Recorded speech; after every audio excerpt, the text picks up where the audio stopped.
Oh kuusepuu.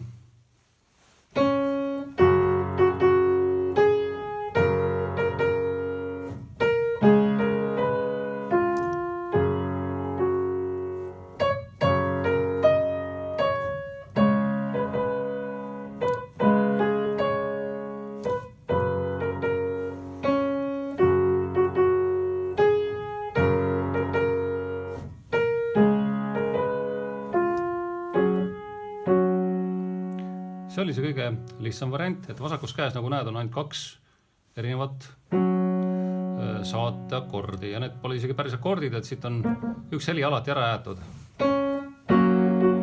Nüüd on meil Fis-tuur, aga me jätame selle keskmise heli ära. Sellepärast, et see puuduv noot on tihti peale seal meloodias ka olemas.